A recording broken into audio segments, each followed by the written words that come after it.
Before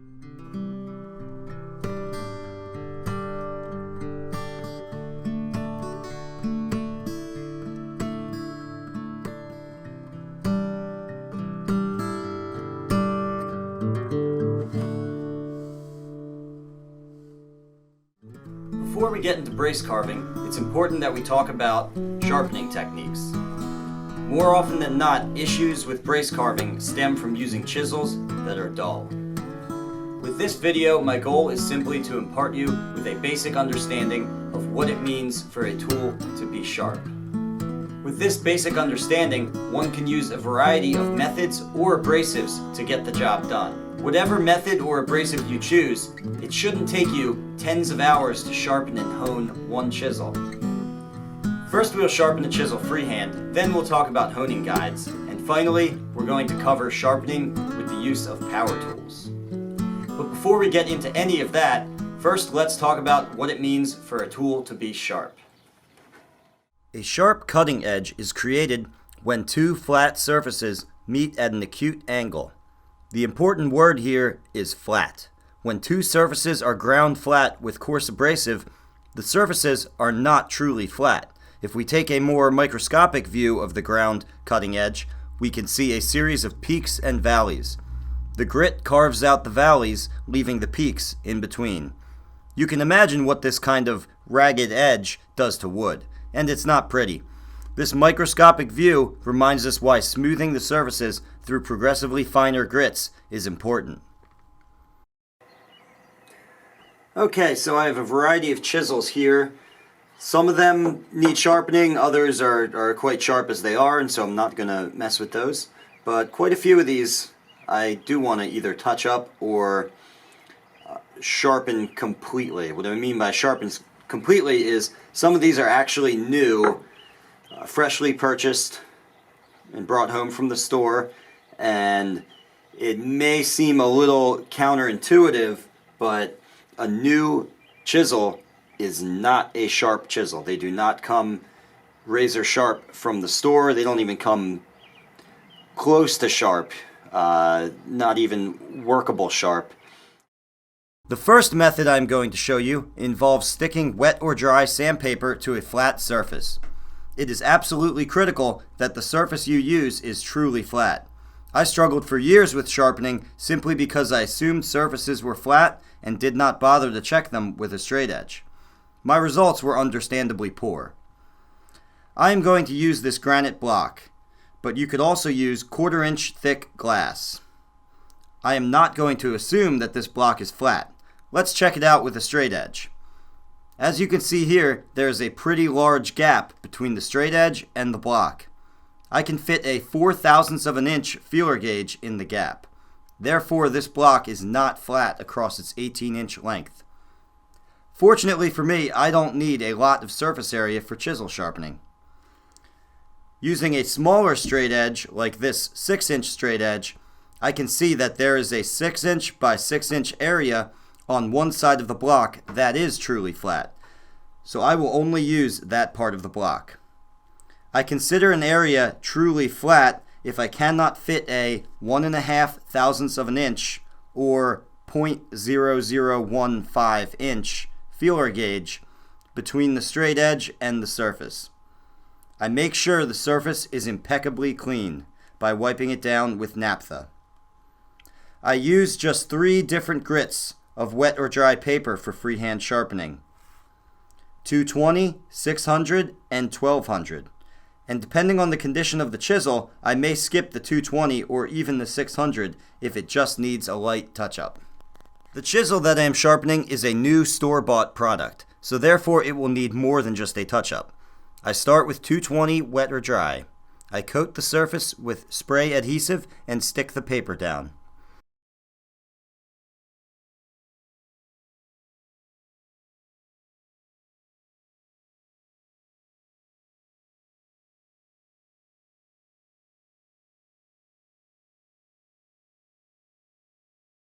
To press all the air bubbles out, I roll a rounded object across the paper lengthwise and widthwise. Here I am using a guitar neck rest, but a simple tennis ball works just as well.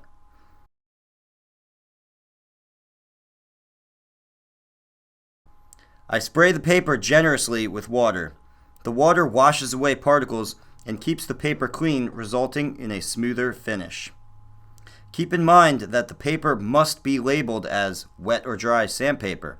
Water cannot work with regular sandpaper because water degrades the paper. First, I flatten the back of the chisel. The two fingers of one hand apply down pressure on the top of the chisel so that the back of the chisel registers flat on the paper, while the other hand supports the chisel handle. It is important to note that it is not necessary to flatten the entire back of the chisel, just enough so that the leading edge of the chisel is flat across its width. When lifting the chisel from the paper, tilt it back so that the cutting edge is up and away from the grit. This prevents accidental rounding. You can check your progress with a straight edge. You can also apply Sharpie to the back of the chisel and monitor your progress by sanding until the Sharpie marks disappear.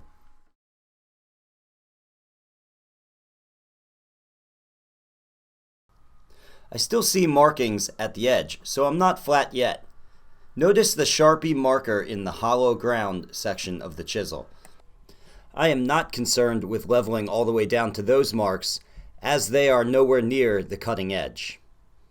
The purpose of the hollow is to reduce the amount of material one has to sand through in order to make the chisel back flat.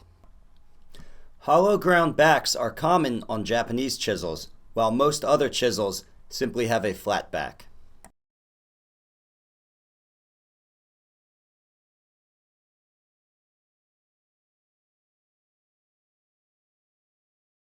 Wipe away particles and apply more water as necessary.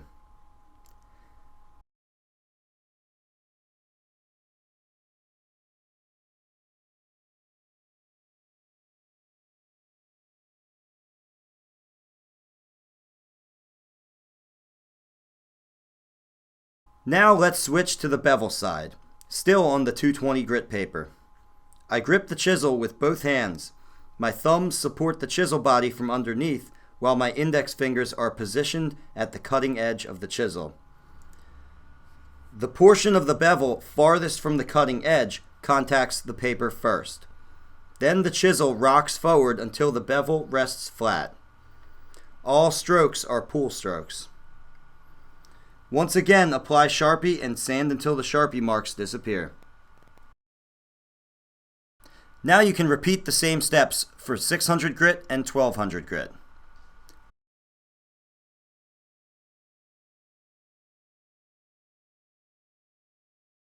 As an aside, let's take a brief look at honing guides. Now, when you are sharpening freehand, as I've shown, your technique has to be absolutely consistent. The honing guide removes this concern as it holds the tool at a precise, predetermined angle for you. That's not to say that there's no wrong technique for using a honing guide, but the learning curve is much quicker. If you are going to use a honing guide, I recommend spending a little more and getting a good model like the Veritas Mark II. This method of using glass or granite and wet or dry sandpaper is a great way to get started sharpening. The initial investment is low, and the simplicity of it allows for greater comprehension of the concepts.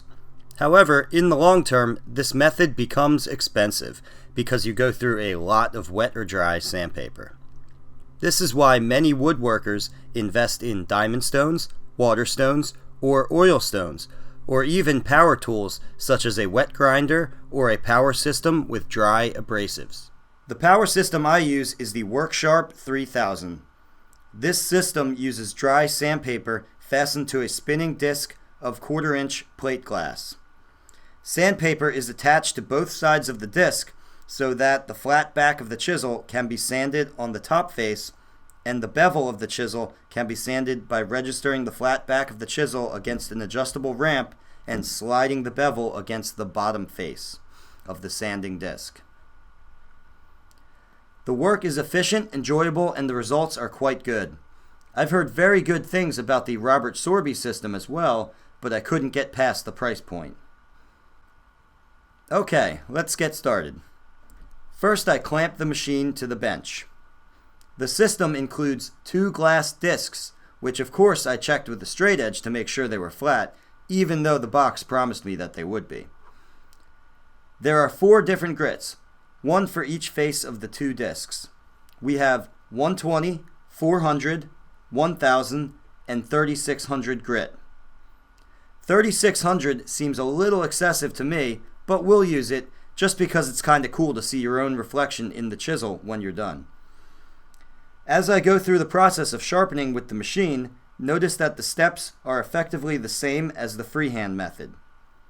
First, I flatten the back of the chisel on the 120 grit. Notice how I first contact the spinning disc at an angle and rock the chisel into position so that the cutting edge is the last part of the chisel to meet the disc. This not only prevents you from rounding your cutting edge, but also prevents the chisel from catching an edge and being thrown.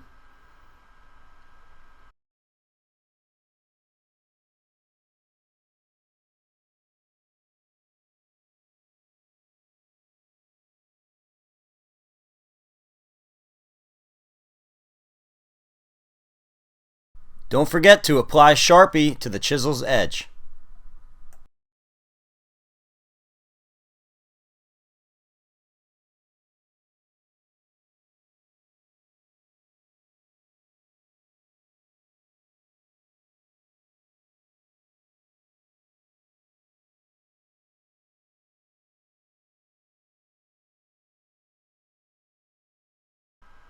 Not quite there yet. I still see a little bit of edge yet to be sanded.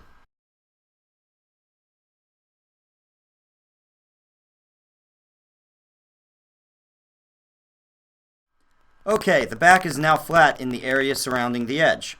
Let's flip the disc over so that we can sand the bevel flat with the same fast-cutting 120 grit that we used for the back. I adjust the ramp for the angle of the bevel.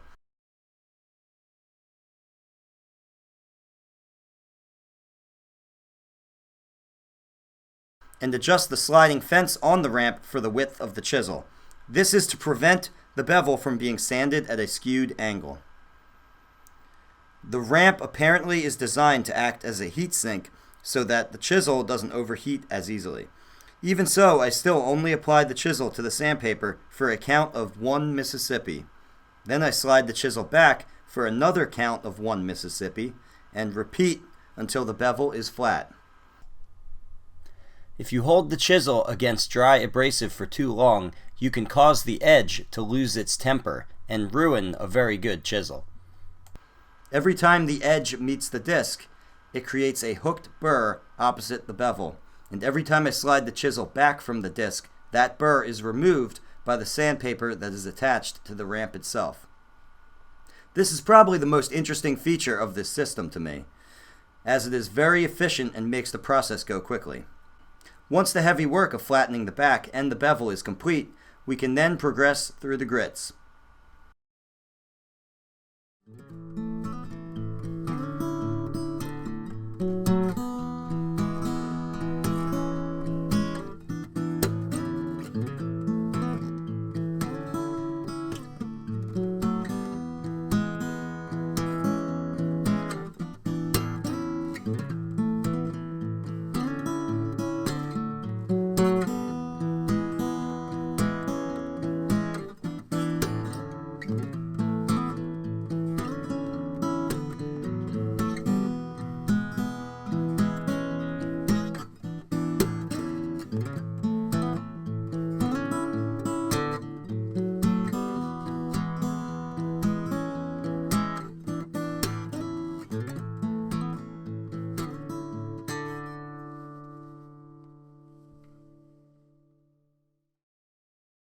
Okay, now this chisel is plenty sharp. Let's give it a test drive.